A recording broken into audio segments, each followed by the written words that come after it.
90% तो हिंदू ही हो। 90% 1947 में अमीश भाई, 1947 में इस देश में 90% हिंदू थे।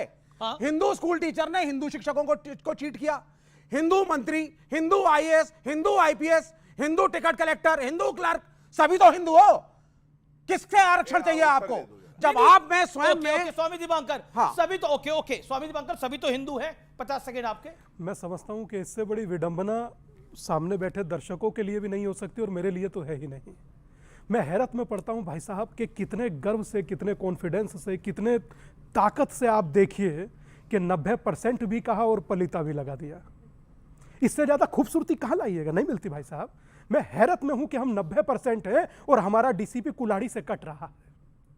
मैं हैरत में हूं कि हम 90% हैं कि हिंदुओं का घर चुन चुन कर उनमें आग लगाई जा रही है। महिलाओं के, मैं शर्म आती है मुझे बोलते हुए। महिला के लिए आईपीएस ऑफिसर है, आईपीएस ऑफिसर महिला ही है जी। मुझे शर्म इस बात से, मैं दुखी इस बात से हूं कि आज 2025 और आप पुलिस के साए में होली मना रहे हैं। 2047 में मिलिट्री के साए में बनाएंगे। मैं हैरत में हूं क्योंकि हम 90% हैं। नहीं, मेरा काउंटर सवाल है। आपके हिंदुओं को भड़काने के प्रयास कर रहे हैं, काउंटर सवाल है मेरा। अच्छा सोचिए, एक पूछो ना, बच्चे बैठे हैं भाइयों, पुलिस के अंडर होली मनाई है? पुलिस खड़ी थी तब मना पाए होली? पर वैसे होली मनाई है, अच्छी बात तो सच है बोलो। नहीं विवेक एक सेकंड ना, पुलिस नहीं अभी पुलिस का साया कहां था होली मनाने के लिए? संबल में था, पहला किन इलाकों में संबल, था? इनकी बात नहीं। दूसरा झारखंड, और 3-4 नाम ले। क्या मजाक जी, है? ये भी बोल दीजिए मैं कि क्यों हिंदू ने बोलूं? हिंदू को लूटा है, भाई साहब, भ्रष्टाचार इशू है। नहीं भाई साहब, उसको आप कभी नहीं address एक करते। सेकंड मैं कभी नहीं आप कहूंगा लाइन कि क्रॉस कर हिंदू रहे को हिंदू ने लूटा। मैं हमेशा कहूंगा कि हिंदू को दोगले हिंदुओं ने धोखा दिया जो विपक्ष में बैठकर भी हिंदुओं को बदनाम करते हैं। मैं कभी नहीं कहूंगा, मैं कभी नहीं कहूंगा। आप अमीश कह रहे हैं जयचंद उस दौर में भी थे, जयचंद इस दौर में भी है। तो भाई साहब ज्यादा बुरा जाने के पीछे नहीं, अंबिक और पोरस में बटे तो कटे। आज भी आप देखिए कि इस देश में गुरु तेग बहादुर के साथ अत्याचार करने वाले का महिमा मंडन करने वाले आपके सामने खड़े हैं। आज भी मुझे कहने की जरूरत नहीं है कि जिसने संभाजी महाराज का जीभ काट लिया, अंग अंग काटा, उसके साथ में खड़े होने वाले अभी आपकी डिबेट में आपके सामने होंगे, जनता देखेगी। अभी भी मुझे कहने की जरूरत नहीं है। एक सेकंड ये बिल्कुल आप गलत करते हैं ना। ओके मतलब कोई, मैं समझ रहा हूं कि 46 लाख हिंदुओं को मारकर गाजी की उपाधि लेने वाला व्यक्ति कैसे आलमगीर हो सकता है? How can be possible? और आज भी एक बहुत बड़ा वर्ग यह खड़ा होकर के चिढ़ा रहा है कि हमारे लिए औरंगजेब आलमगीर है। अगर ऐसा आलमगीर है तो फिर प्यार क्या होगा?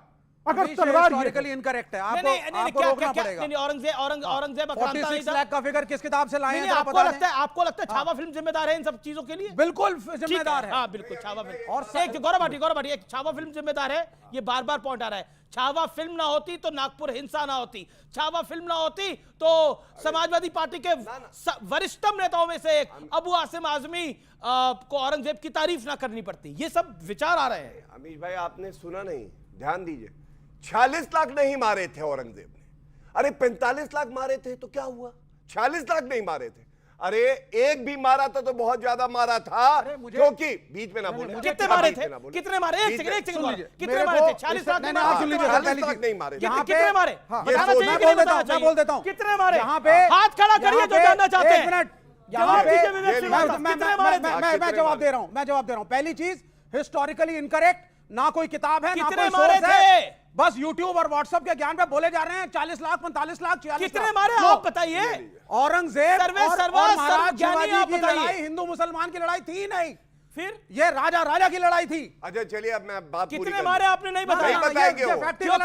क्योंकि अगर नंबर बताएंगे तो शर्मिंदा होना पड़ेगा।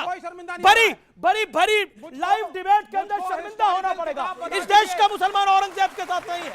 आई want to make it on record. इस देश का मुसलमान औरंगजेब के साथ नहीं है। ओके गौरव भाटिया, बात पूरी होने दीजिए। देखिए, यही शर्मिंदा होने के लिए बताना जरूरी था कि 46 लाख नहीं मारे गए। मैं कहता हूं अगर 10 भी धर्म के आधार पे मारे गए तो बहुत ज्यादा थे, क्योंकि हिंदू सबसे ज्यादा सहिष्णु है और छाती ठोक के कहता हूं गर्व है इस बात पे कि हमने कभी किसी को मारा नहीं है। हम इसलिए आगे बढ़े हैं क्योंकि ताकत हम में है। 67 करोड़ हिंदू कुंभ में डुबकी लगाते हैं और दर्द होता है इनको, कहते हैं मृत्यु कुंभ है। फालतू को मैं। दूसरी बात जो कहने जा रहा हूं ये सबसे बड़ी है, आप ध्यान से सुनिएगा, बीच में ना बोले प्लीज। नागपुर में अफवाह फैलाई गई कि एक चादर जो औरंगजेब क्रूर शासक जिसको जूते की नोक पे रखते हैं, उसमें आयत लिखी थी कुरान की और उसको जलाया गया, जो कि अफवाह थी। अगर आयत लिखने पे और वो चादर जलाने पे दंगे हो जाते हैं, आप मुझे बताइए सिखों के लिए और हमारे लिए गुरु तेग बहादुर जी, शिवाजी महाराज जी, सांबाजी महाराज जी भगवान समान है, उनका जो सर था धड़ से अलग कर दिया और हम लोगों को बताते हैं जिसने किया है वो महान शासक है। इसलिए मैं कहता हूं कि अगर औरंगजेब को महान बताओगे तो चीर देंगे और भारत में इसकी कोई जगह नहीं है, ये बात जान लो। और अंत करूंगा एक बात कह के अंत करूंगा। अमेरिका में चला है ट्रेंड, अमेरिका में चला है ट्रेंड मागा, मेक अमेरिका ग्रेट अगेन। यहां पे कुछ सपोले हैं भारत का दूध पीते हैं, औरंगजेब को बड़ा बताते हैं, कहते हैं मेक औरंगजेब ग्रेट अगेन। और इनको बताइए अनुराग भदौरिया, आपकी सेकुलर सियासत ने अबू आसिम आजमी को मजबूर किया कि वो औरंगजेब को रहमतुल्लाह बोले, वो औरंगजेब को महान बोले। विपक्ष के कुछ नेता हैं जो कहते हैं कि औरंगजेब के दौर में जीडीपी बहुत अच्छी थी, 1.25 मन जनेऊ वो जलाता था, जीडीपी बहुत अच्छी थी। एक बात बताइए, इस देश के मुसलमानों को फॉर ग्रांटेड ले रखा है क्या आप लोगों ने? मैं औरंगजेब पे जवाब दे रहा हूं। अरे औरंगजेब पे औरंगजेब को इस देश में कोई महान नहीं बताता, कोई महान नहीं बताता। आज औरंगजेब की महिमा मंडल कोई कर रहा है, जनता पार्टी कर रही है, लगातार औरंगजेब पे नाम पे बात कर रही है। वो क्यों भाई ऐसे आदमी की बात कर रही है? आप कहते हो आपके संगठन के लोग कहते हैं कब्र खोद देंगे। मैंने कहा कब्र खोद दीजिए। अगर औरंगजेब की कब्र खोदने से महंगाई बेरोजगारी खत्म होती तो आज खोद दीजिए, हिम्मत है तो। मैं कहता हूं अगर औरंगजेब की कब्र खोदने से देश विकास के रास्ते पे जाता है, खोद दीजिए। विराम दीजिए, फुल स्टॉप लगाइए। ओके अंसार भाई, आप जो इतना मुस्कुरा रहे हो, सेकुलर सियासत का गम है जो छुपा रहे हो? वो आपकी मोहब्बत है, ठीक है ना, वो आपका लगाव है। आपके लफ्ज़ों में बहुत कुछ छुपा होता है, पूरी दुनिया आपको जानती है कि आप जब किसी पर कुठारा घात करते हैं तो मोहब्बत से मुस्कुरा के करते हैं, जिसको कातिलाना मुस्कुराहट कहते हैं ना, वो करते हैं आप। एक शेर पढ़ता हूं, उसूल तुमने बनाए तुम अपने पास रखो, यहां जमीर को